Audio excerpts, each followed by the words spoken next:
Good evening everyone, welcome back. तो हमारी 10 MCQ day जो सीरीज चल रही है, वैसे ही हम आपके साथ फिर समक्ष आपके खड़े हैं, आपके साथ न्यू 10 क्वेश्चंस लेके आपके हिस्ट्री के कॉन्सेप्ट से, जो कि आपके प्रैक्टिकल इंप्लीमेंटेशंस के वक्त आपके लिए बहुत ज्यादा अनिवार्य बन जाते हैं। आप अपनी तैयारी को जिससे चेक एंड बैलेंस कर सकते हैं। तो जो आपके ये क्वेश्चंस रहते हैं, अगर हम इनके सोर्स की बात करें तो ये आपके प्रीवियस ईयर क्वेश्चंस हो, चाहे आपके मॉडल क्वेश्चंस हो, या आपके important aspects as per the current affairs आपके क्वेश्चंस फ्रेम किए जाते हैं, ताकि आप अपनी तैयारी को और होलिस्टिक प्लस ब्रॉडन करके अपने चांस ऑफ सिलेक्शन को मैक्सिमाइज करें। तो वैसे ही अब बढ़ते हैं आपके पहले क्वेश्चन की तरफ। तो आपका एंशिएंट मिडिवल से पहला क्वेश्चन आपका रिलेटेड है किससे? आपके क्वेश्चन जो कि रहता है प्रोविंशियल गवर्नर से रिलेटेड, की जो आपका परंदत्ता है was appointed as provincial governor of Saurashtra.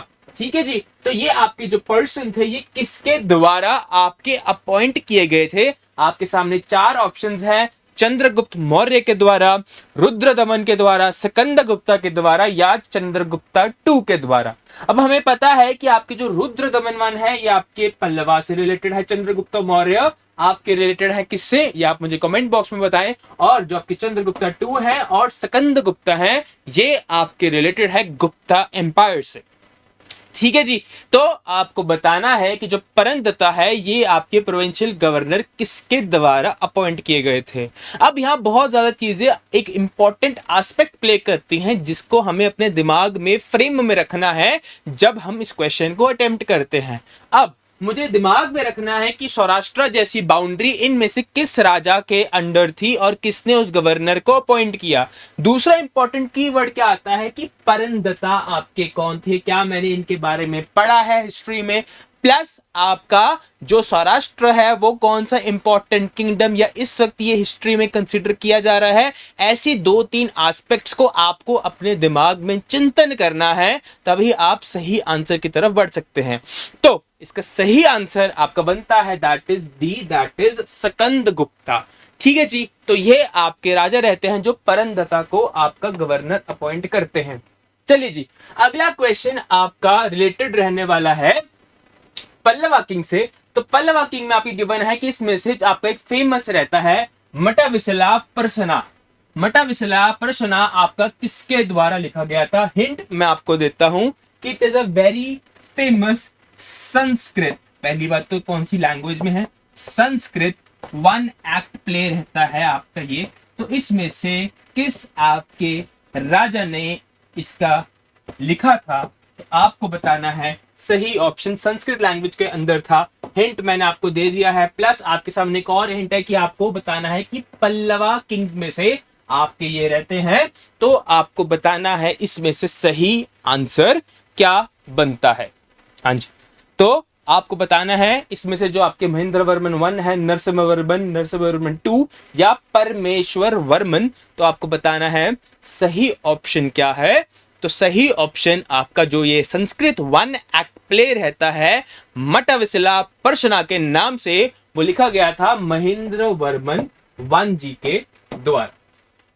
अगला क्वेश्चन आपका गुप्ता एम्पायर के एक फेमस आपके पोएट स्कॉलर रहते हैं कालिदास जी। तो ये कालिदास जी आपके 9 रत्नास के पार्ट भी थे चंद्रगुप्ता टू के। तो बताना है आपको कि इसमें से जो आपके वर्क्स हैं कालिदास जी ने कौन से लिखे हैं। तो आपके सामने दो दो ऑप्शंस दे रखे हैं हर चीज में, जैसे रघुवंशा and Kirt अर्जुनीय, Kumarasambhava and Raghuvamsha, Malatimadhava and Kumarasambhava, या Malatimadhava and Kumarasambhava. तो इसमें से दो पेयर हैं जो करेक्ट आपके गिवन है। आपको बताना है कालिदास जी जो कि आपके गुप्ता के टाइम्स में थे, नौरत्ना के भी ये पार्ट थे, एक एमिनेंट स्कॉलर थे। तो इनमें से इनके कौन से वर्क्स आपको सही पेयर में मैच थे। प्लस मेघदूत, अभिज्ञान शकुंतलम जैसे फेमस प्लेस भी, पोएम्स भी आपके कालिदास जी के द्वारा ही लिखी गई है। संरचना उनके द्वारा ही इन चीजों की गई है। और फिलहाल सही आंसर इसका बनता है दैट इज कुमार संभवा एंड रघुवंशा आपका रहता है जो कालिदास जी के द्वारा रचित थे। ठीक है जी। तो आप इससे यह भी समझ सकते हैं कि लिटरेरी वर्क्स आपके फेमस स्कॉलर्स के, प्लस आपका राजा ने किस एक्ट प्ले को लिखा, या राजा का क्या कंट्रीब्यूशन था, या राजा ने किस गवर्नर को अपॉइंट किया, कौन से राजा रहे, या उसकी डायनेस्टी।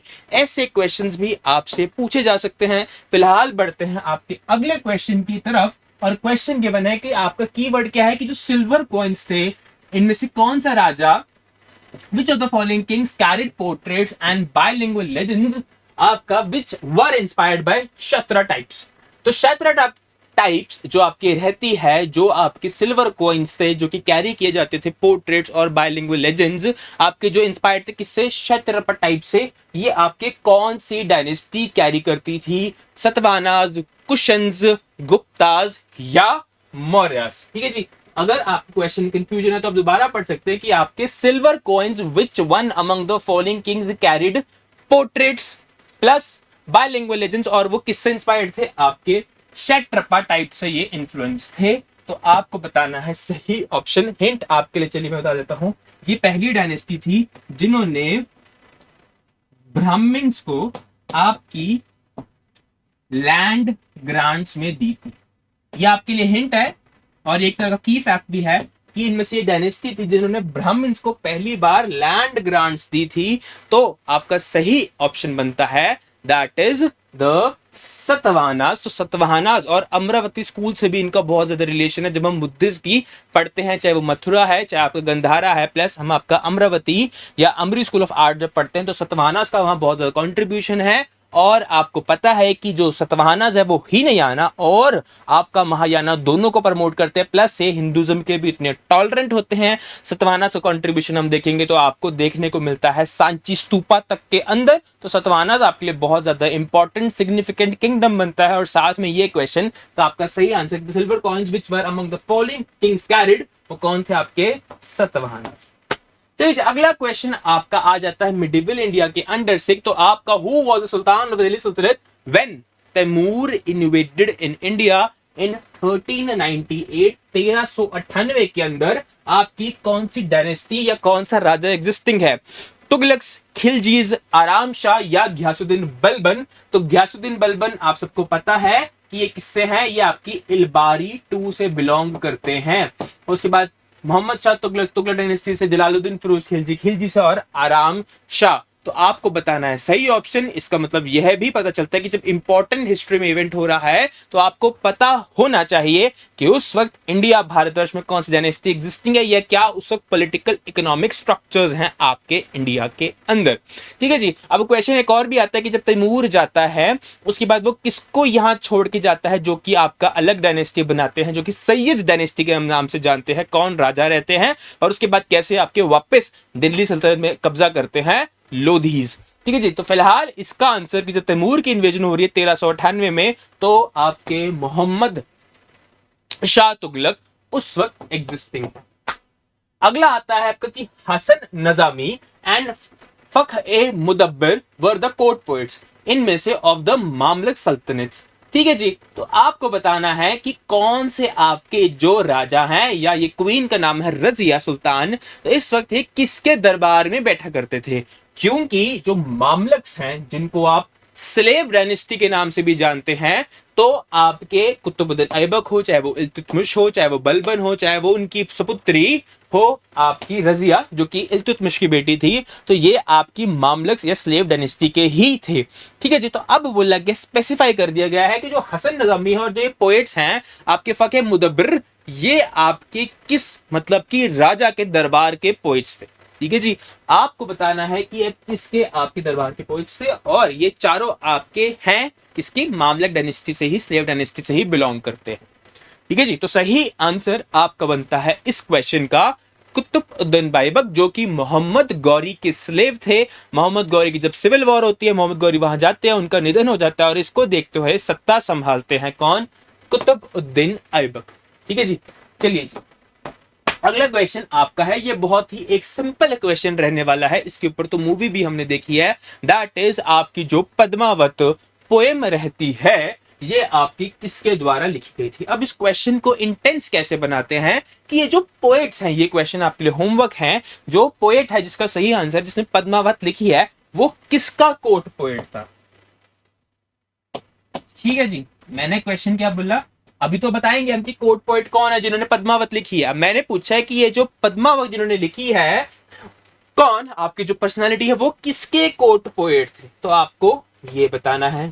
दूसरा, आपका जो इवेंट हुआ था, अलाउद्दीन खिलजी ने किसको आपका लड़ाई की थी लेकिन वो हार गए थे, कौन से आपके राजपूत के अगेंस्ट अलाउद्दीन खिलजी लड़े थे, जिसके बाद आपको बाद में ये पद्मावत पोएम देखी जहां से आपको इस इंसिडेंट के बारे में पता चला। तो दो क्वेश्चन आपके लिए यहाँ गिवन है कि अलाउद्दीन खिलजी ने किसके अगेंस्ट लड़े थे, बट आपके अलाउद्दीन खिलजी जीतते हैं और वहां के राजपूताना रूलर हार जाते हैं। दूसरा, जो ये कोर्ट पोएट हैं, जो कि सही आंसर है आपका मलिक मोहम्मद जैजी, तो ये आपके किसके कोर्ट पोएट थे।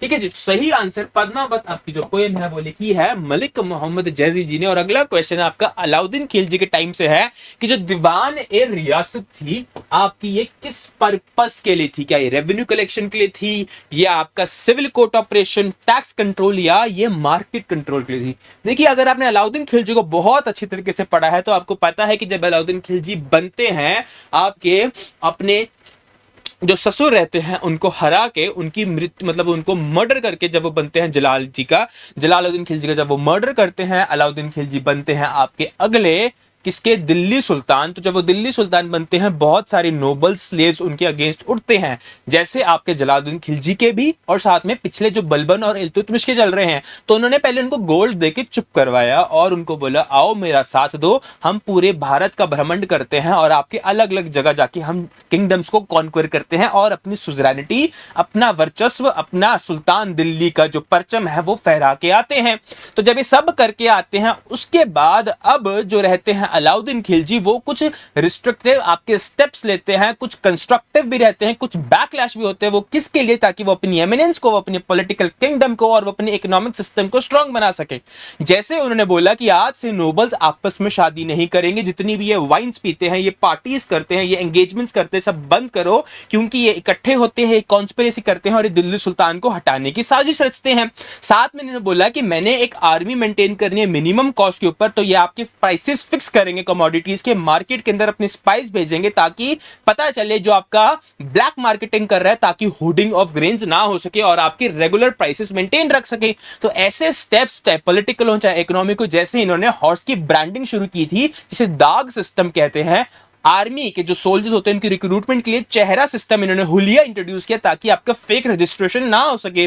तो ये ऐसे स्टेप्स लेते हैं अलाउद्दीन खिलजी। तो उसी में से आपका एक डिपार्टमेंट रहता है दीवान रियासत। उसका क्या पर्पस था? उसका पर्पस था मार्केट के ऊपर कंट्रोल करके रखना, प्राइसेस का हो सके, होर्डिंग का हो सके, और एक रेन्यूमरेटिव आपका सिस्टम इंश्योर करना। तो सही आंसर जो आपका दीवान ए रियासत का बनता है under Alauddin Khilji, that is market control. ठीक है जी, चलिए अगला क्वेश्चन आपका रहता है कि Bohag Bihu is a festival of north east India, तो आपका किस स्टेट में है? तो भाई क्वेश्चन में ही आपका आंसर छुपा है। अगर हमें पता है कि उस स्टेट का स्टेट डांस क्या है, बिहू किसका स्टेट डांस है, we all know that is of Assam, तो आपका सही ऑप्शन बन जाता है असम। ठीक है जी, तो कल्चर से भी आपका ये क्वेश्चन ये बहुत इजी तरीके से आप सॉल्व कर सकते थे। चलिए जी, अगला क्वेश्चन आपका भक्तिज्म और सूफिज्म मूवमेंट से है कि जो आपके नया नर्स है, नया नर्स आपके किससे एसोसिएटेड थे, कौन से हिंदू देवता से? तो विष्णु, शिवा, हनुमान, गणेश। ठीक है जी, दो तरीके के थे, एक थे आपके नए नर्स और एक थे आपके अलवर्स। तो अलवर्स आपके थे विष्णु से रिलेटेड और जो नया नर्स थे वो आपके हैं शिवा, मतलब शिव भगवान से रिलेटेड। तो आपके सामने जो नए नर्स रहते हैं वो आपके रहते हैं शिव से रिलेटेड। चलिए जी, ये तो आपका था लास्ट क्वेश्चन।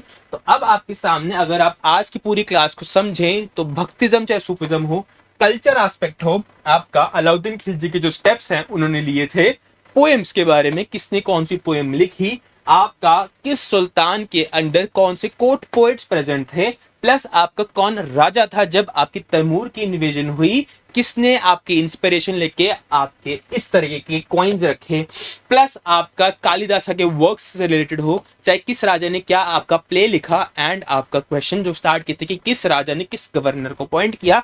इसी तरीके से हम हर एक एस्पेक्ट को, हर एक क्वेश्चन को सही मायनों के अंदर एड्रेस करते करते आपके लिए बेस्ट से बेस्ट क्वेश्चंस लाने की कोशिश करते हैं। और आपके सामने अगर आपको प्रॉब्लम है इंग्लिश में इंटरप्रेट करने में, तो हिंदी स्टूडेंट्स के लिए हिंदी में अनुवाद आपके समक्ष, क्वेश्चंस प्रश्न आपके समक्ष है, जिधर आप हिंदी का सवाल प्लस हिंदी के माध्यम में जो गिवन है ऑप्शंस को आप उनको पढ़ के अटेम्प्ट कर सकते हैं, ताकि आपके इंग्लिश और हिंदी का जो हमेशा डिबेट रहता है वो हमने एड्रेस करने की कोशिश की है।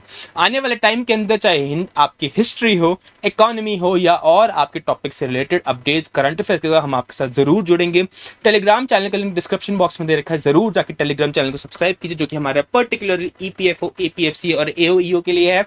My friends, it's high time कि आप अपनी प्रिपरेशन को फास्टन अप कीजिए, आप अपने नोट्स को रिवाइंड कीजिए। आप अगर कोई डाउट्स है तो नीचे गिवन नंबर के ऊपर आप हम पे फोन कर सकते हैं। अगर कोई भी आपका डाउट एग्जाम से रिलेटेड, स्ट्रैटेजी से रिलेटेड है, कोर्स से रिलेटेड है, तो हम उसको जरूर एड्रेस करेंगे, ताकि आप अपनी चांसेस को इंश्योर कर सकें। ठीक है जी, आज के लिए इतना ही। स्वस्थ रहें और अपने संकल्प की तरफ हमेशा अग्रसर होते रहें। धन्यवाद।